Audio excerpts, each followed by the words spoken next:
আমার টলিউড ইন্ডাস্ট্রিতে প্রথম সিনেমা হতে যাচ্ছে ফ্ল্যাশব্যাক।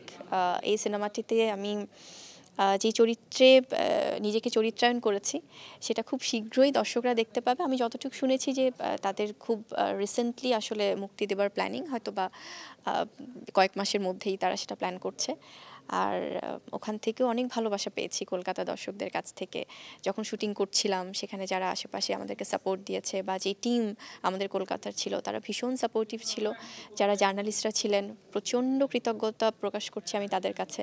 তারা অনেক কভারেজ দিয়েছেন, এবং আমার বাংলাদেশের সাংবাদিকরা যেভাবে আসলে হয় কি, পুরো ইন্ডাস্ট্রি যেমন টলিউড ইন্ডাস্ট্রি মানে ঢালিউড ইন্ডাস্ট্রি আমার কাছে খুব একটা ডিফারেন্স কিছু মনে হয়নি, অনেকটাই মিল।